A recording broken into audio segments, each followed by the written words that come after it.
네, 이제 얼마 지나지 않아 우리나라에도 장마가 시작될 것으로 보입니다. 최근 들어 전 세계에서 비로 인한 피해가 급증하고 있다는 소식들은 들어보셨을 겁니다.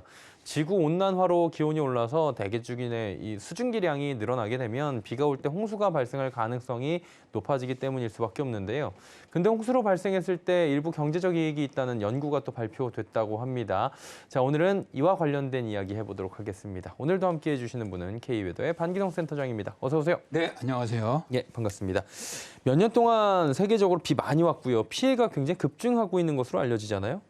네, 그렇습니다. 네. 작년 9월에 이제 세계기상기구는 극한 기후와 날씨로 인해서 경제적 피해를 갖다 집계해서 발표를 했는데요. 예. 1970년에서 2019년까지 30년 동안에, 그러니까 40년이군요. 총 11,000건에 이르는 재해가 있었고요. 이 때문에 200만 명이 사망을 했고 총 2조 6,400억 달러의 피해가 발생했다고 발표를 했어요. 이 기간 중에 발생한 재해 중에서 약 45%에서 사망자가 발생을 했고요.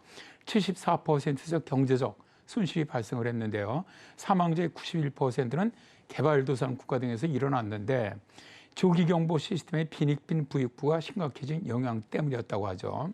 그런데 지난 50년 동안 경제적 손실이 가장 컸던 톱10을 보면 손실이 가장 컸던 기후 부문이 허리케인 등 폭풍 부분으로 약 5,210억 달러의 피해가 발생을 했고요. 두 번째가 홍수로 인한 1,150억 달러의 경제적 피해가 발생을 했습니다.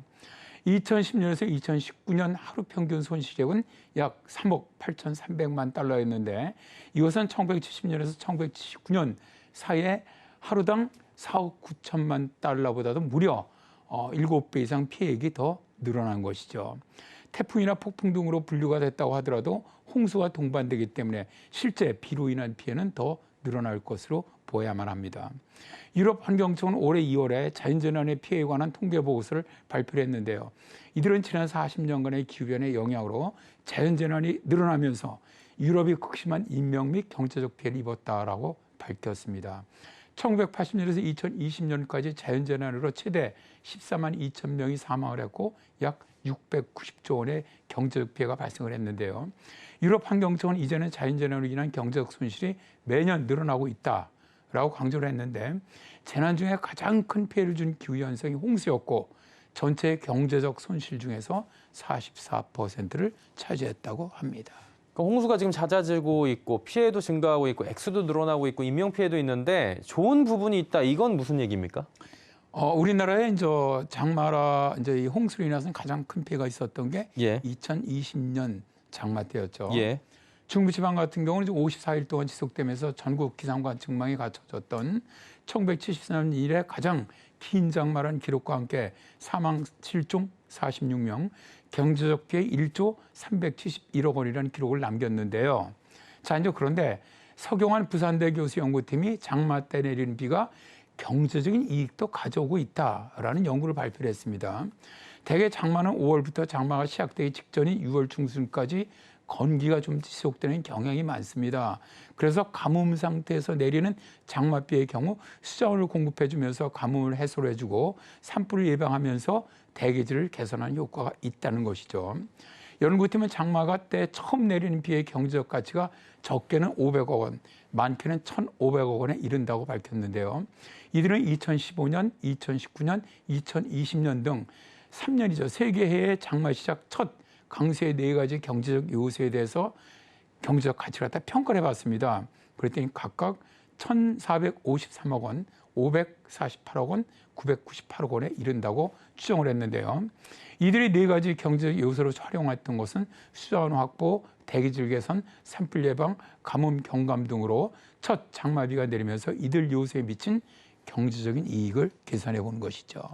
결국 저희가 이제 재난으로만 느끼고 있긴 한데 따지고 보면 대기질 개선, 산불 예방 이런 이익들도 충분히 있다라는 말씀이신 것 같아요. 그렇다면 이런 요소들의 개별적 경제적 이익 규모는 어떻게 할 수 있습니까? 연구팀의 연구 결과를 보면 2015년 첫 강수로 2015년 같은 경우는 6월 24일에서 6월 27일 4일 동안 비가 내렸는데 2019년엔 6월 26일에서 29일까지 4일 동안의 비가 내린 것으로 설정을 했고요. 2020년에는 6월 24일에서 25일 이틀 동안의 강수를 첫 강수로 잡았습니다. 이들은. 예. 그러니까 연구팀이 새해 장마를 선점한 것은 이 새해가 우리나라 장마 유형의 대표적인 사례이기 때문인데요.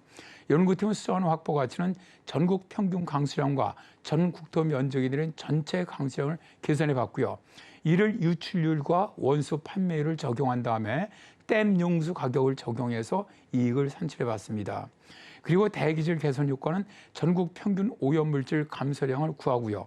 각 오염물질 1kg당 사회적 한계 비용을 곱해서 계산했는데요.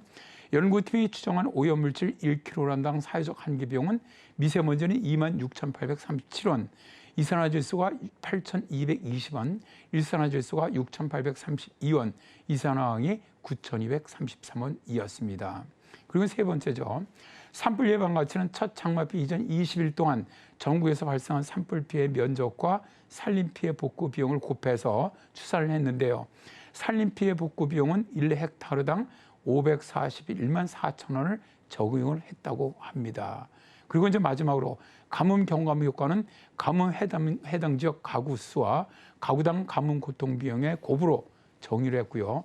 가구당 가뭄 고통 비용은 28,721원으로 계산을 했습니다. 굉장히 상세하게 이게 또 나오는 거 보이네요. 다양한 방법과 비용을 지금 계산을 한 거잖아요. 각각의 기후 요인들의 경제적 이익이 어느 정도가 되는지 궁금한데 말씀해 주실 수 있나요? 연구팀이 일단 첫 장마 때 경제적 이익을 갖다가 이제 분석을 해보니까 예. 경제적 가치는 대기질 개선 효과가 전체의 70에서 90%를 차지하면서 가장 높은 것으로 나타났는데요. 장맛비가 내리면서 전국 평균 미세먼지 농도는 3개년별로 각각 13.9 마이크로그램 세제곱미터당입니다. 그다음에 3.5 마이크로그램, 15.4 마이크로그램이 줄어들면서 각각 1,333억 원, 394억 원, 894억 원의 가치가 있는 것으로 평가가 됐고요. 첫 장마비로 난 수자원의 가치는 2015년에 93억 원, 2019년에 153억 원, 2020년에 101억 원 정도일 것으로 추정을 했습니다. 그리고 산불 예방 효과는 각각 1억 5천만 원, 1,700만 원, 2,400만 원으로 평가가 됐고요. 가뭄 경감 효과는 각각 26억 원, 1억 2천만 원, 1억 7천만 원으로 산출이 되었는데요. 사실 연구팀이 선택한 기후 요소라든가 추정치 등이 100% 옳다고 보지는 않습니다. 다만 이런 연구가 처음으로 시도됐다, 이런 것으로 좀 인정을 받아야 한다고 보는데요. 다만 앞으로 기후변화의 영향으로 각각의 경제적 이익 분포는 좀 달라지리라고 봅니다. 예를 들어서 최근 들어와서 장마가 시작되기 전에 가뭄이 드는 빈도가 높아지고 있거든요. 연구팀이 1973년에서 1993년과 1994년에서 2020년의 6월 처음 15일 동안의 강수를 비교해 보니까 최근 들어서면서 비가 훨씬 적게 오는 것으로 나타났는데요. 올해도 5월 전국 평균 강수량이 5.8mm밖에 내리지 않으면서 평년에 비해 6.1%에 불과했거든요. 이렇게 대기가 가물면서 경북 울진이라든가 경남 밀양 등지에서 대형 산불이 잇따랐고 농작물 피해가 아주 크게 발생을 했습니다. 연구팀을 이끈 서경환 교수는 과거 자료의 연구팀의 방법을 적용해 안정적인 통계를 생산할 필요가 있다. 네 가지 경제적 측면 외에도 첫 장맛비가 도시열섬 효과라든가 열대를 완화시키는 냉방 효과, 또 기업의 마케팅 전략에 의한 가치 창출 등 다른 요소들도 분석 대상에 추가한다면 더욱 의미 있는 자료가 산출될 수 있다라고 말하고 있는데요. 서 교수의 말처럼 첫 장맛비가 대기오염 저감이라든가 수자원, 가뭄 경감뿐 아니라 다양한 기후 요소에서 경제적 이익을 줄 수 있다고 봅니다. 앞으로 좀 더 이런 분야에 대한 연구가 좀 세밀한 연구가 필요하다고 봅니다. 예, 오늘은 장마의 경제적 이익에 대한 부분들, 이에 대한 파생되는 부분들까지 함께 짚어봤습니다. KBS 반기성 센터장과 함께했습니다. 고맙습니다. 네, 감사합니다.